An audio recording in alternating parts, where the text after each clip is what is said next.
तो ये granny Smith है। आपने सबसे पहले पाउडर मिल्ड्यू देखना है आजकल की पाउडर मिल्ड्यू है कि नहीं है। हम स्प्रेज की बात कर रहे थे। अगर नहीं है तो कोई ऐसा मेजर प्रिकॉशन लेने की ज़रूरत नहीं है। अगर है तो उसको काट के, जो पाउडर मिल्ड्यू वाइट हो गया आपके टहनिया, उसको जला दें। काट के थोड़ा 1-2 सेंटीमीटर पीछे से काटे, क्योंकि इन्फेक्शन थोड़ा पीछे तक होता है। और माइट कई जगह तो आ गया, कई जगह नहीं आया है।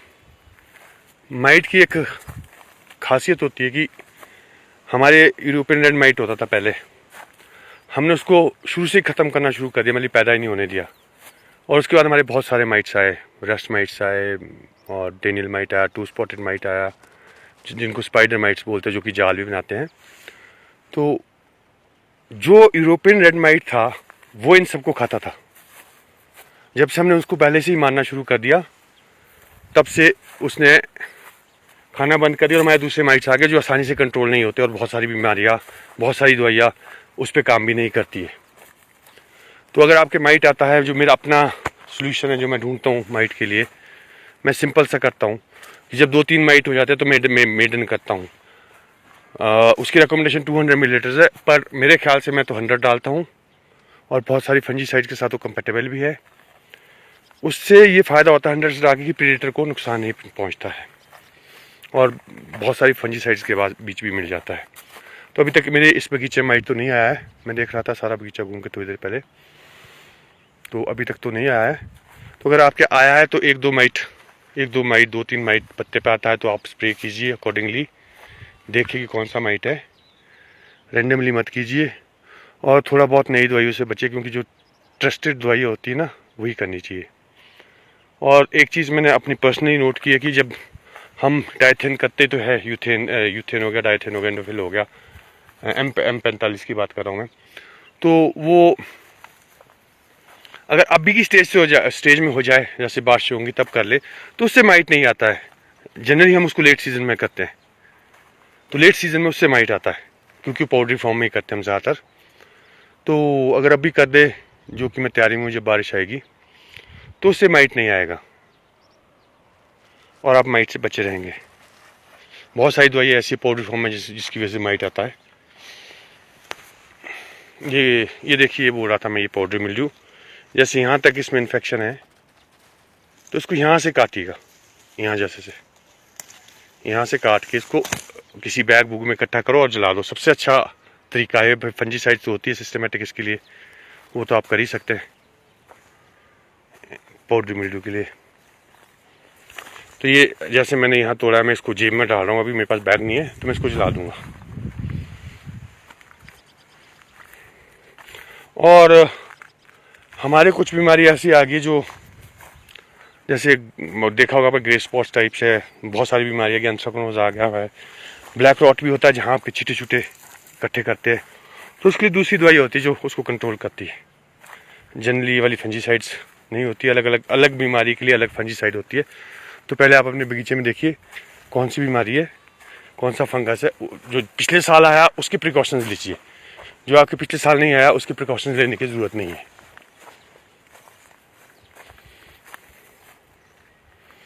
जी हाँ, गालाज में तो मैं ग्रेनिस में तो गला में था नहीं, वो गोल्डन स्पर में था एक जगह लगा पाउडर मिल्ड्यू कंट्रोल करना बहुत ज़रूरी होता है।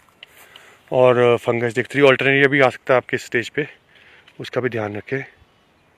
और जनरली जैसे मैंने बोला था पहले भी, यूरिया वगैरह कीजिए आप। यूरिया का ऐसा है कि आपको सॉइल से नाइट्रोजन नहीं मिल रही। यहाँ भी देखिए आप, बहुत सूखा है मिट्टी में, बहुत सूखा है, ये देखिए बिल्कुल सूखा है।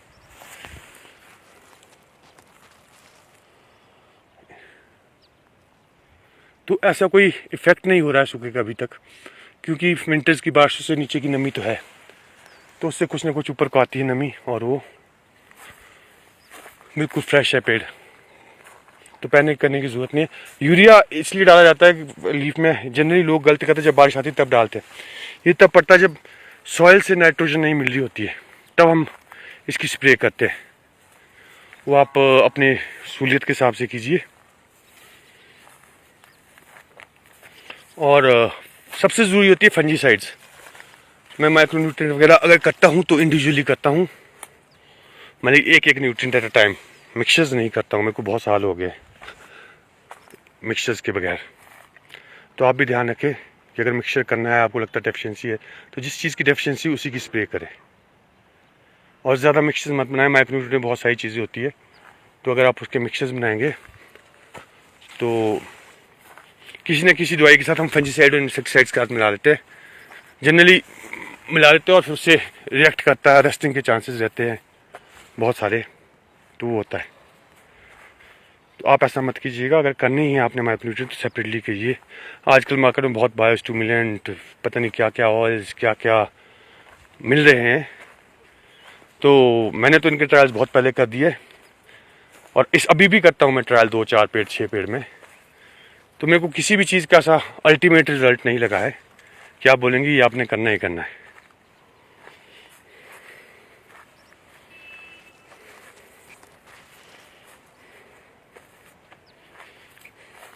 ये मेरा स्ट्रक्चर में मैंने जाली लगाई है, यहाँ पे आपको थोड़ी थोड़ी दिख रही होगी।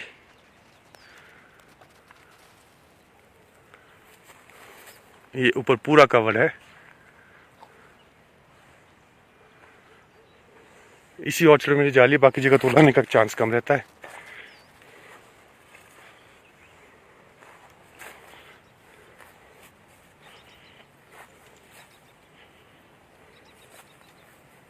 और अगर वो हो सके ड्रॉट कंडीशन में हर एक स्प्रे में 100 ग्राम बोरोन या बोरिक एसिड डाल सकते हैं आप, जो कि फ़ायदा देगा, नुकसान नहीं देगा।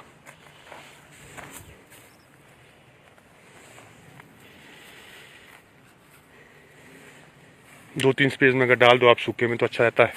ये बफर का काम करता है। बफर का मतलब कि नमी में नुकसान, जब मतलब शौक में पेड़ होता है उस वक्त बहुत काम आता है बोरिक एसिड। जैसे नमी में सूखा रखने का कोशिश करता है, बैलेंस रखने का, सूखे में भी काम आता है, गर्मी में भी काम आता है। तो रेशो में तो ऐसा करता हूँ कि 250-300 ग्राम की जगह 100-100 ग्राम डालता हूँ। और सबसे बड़ी खासियत बोरिक एसिड की है कि ये कंपेटेबल होता है सारे सबके साथ।